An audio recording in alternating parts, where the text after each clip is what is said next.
بسم اللہ الرحمن الرحیم۔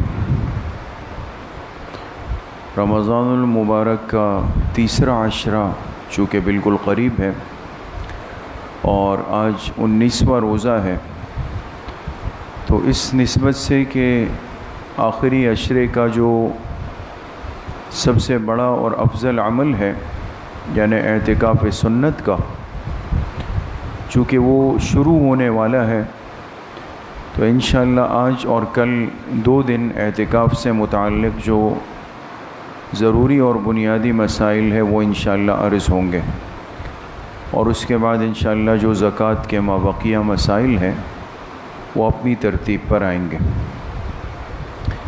اعتکاف اللہ پاک کے گھر میں کسی بھی مسلمان عاقل مرد کا سنت ارادے کے ساتھ داخل ہو جانا۔ اعتکاف کا مقصد اور حکمت کیا ہے؟ علماء نے لکھا ہے کہ یہ رمضان کے مقاصد کی تکمیل ہے۔ ہم پر روزے اس لیے فرض ہوئے کہ ہمارے اندر تقوی پیدا ہو جائے، اللہ سے تعلق مضبوط ہو جائے۔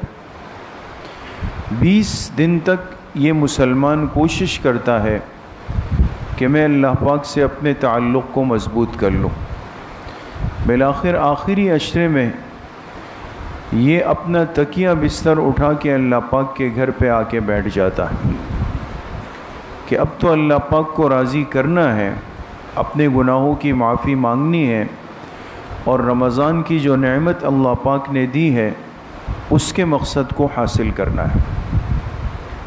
تو یہ آخری عشرے کا بڑا محبوب اور قیمتی عمل ہے، اور خود جناب نبی کریم صلی اللہ علیہ وسلم نے اپنی آخری زندگی میں ہر سال اعتکاف کا اہتمام فرمایا ہے، ترک نہیں فرمایا، اہتمام فرمایا۔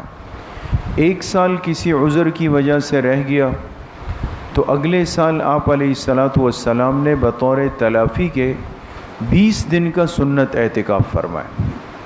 یعنی اس سے یہ اندازہ ہوتا ہے کہ آپ علیہ الصلاۃ والسلام نے خود بھی اعتکاف کے اس عمل سے محبت فرمائی ہے، اسی لیے اس کا اہتمام فرمایا ہے۔ تو پہلی بات تو یہ ہے کہ ہر مسلمان کو یہ کوشش بہرحال کرنی چاہیے کہ کم از کم زندگی میں 1 دفعہ سنت اعتکاف کا عمل تو ضرور کیا گیا ہو۔ دوسری بات یہ ہے کہ یہ اللہ پاک کے گھر کا مسجد کا ایک حق ہے۔ حکم یہ ہے کہ یہ سنت علی الکفایہ ہے، یعنی اگر محلے کے چند افراد آ کر مسجد میں بیٹھ گئے تو ان کے بیٹھنے کی وجہ سے باقی سب اہل محلہ کی ذمہ داری ساقط ہو جاتی، انہوں نے سب کا بوجھ اپنے کندھوں پہ اٹھا لیا ہوتا ہے۔ لیکن اگر خدا نخواستہ کوئی علاقہ کوئی محلہ ایسا ہے کہ جس کی مسجد میں 1 فرد بھی نہ بیٹھے تو پورے اہل علاقہ اور پورا اہل محلہ وہ گناہ گار ہوتا ہے۔ تو اس لیے ضروری ہے کہ کم از کم علاقے کے کچھ ذمہ دار اور سنجیدہ لوگ اعتکاف میں بیٹھنے کا اہتمام کرتے ہو۔ آج یہ بھی ایک مزاج ہمارا بن چکا ہے کہ بس کوئی بھی آ کر بیٹھ جائے، ایک رسم ہے وہ پوری ہو جائے، باقی مجھے تو اپنی دنیا کی زندگی میں چلنا ہے۔ تو یہ بہرحال بہت نامناسب بات ہے، چونکہ یہ ایک بذات خود سنجیدہ عمل ہے تو سنجیدہ افراد کے بیٹھنے کا تقاضا کرتا ہے۔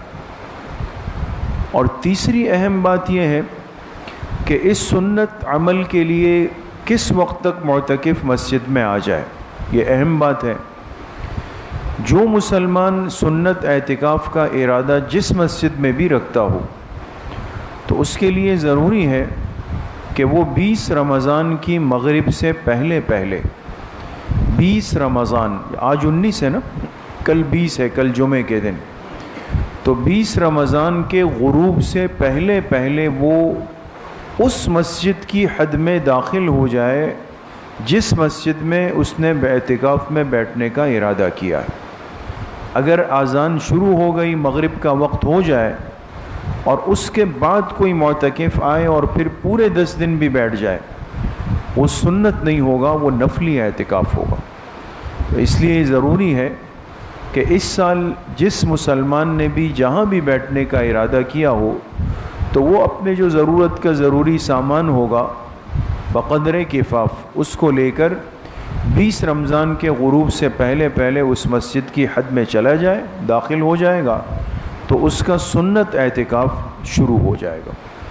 باقی مستورات کے لیے بھی اعتکاف سنت ہے، انشاءاللہ اس سے متعلق کل بات عرض کریں گے۔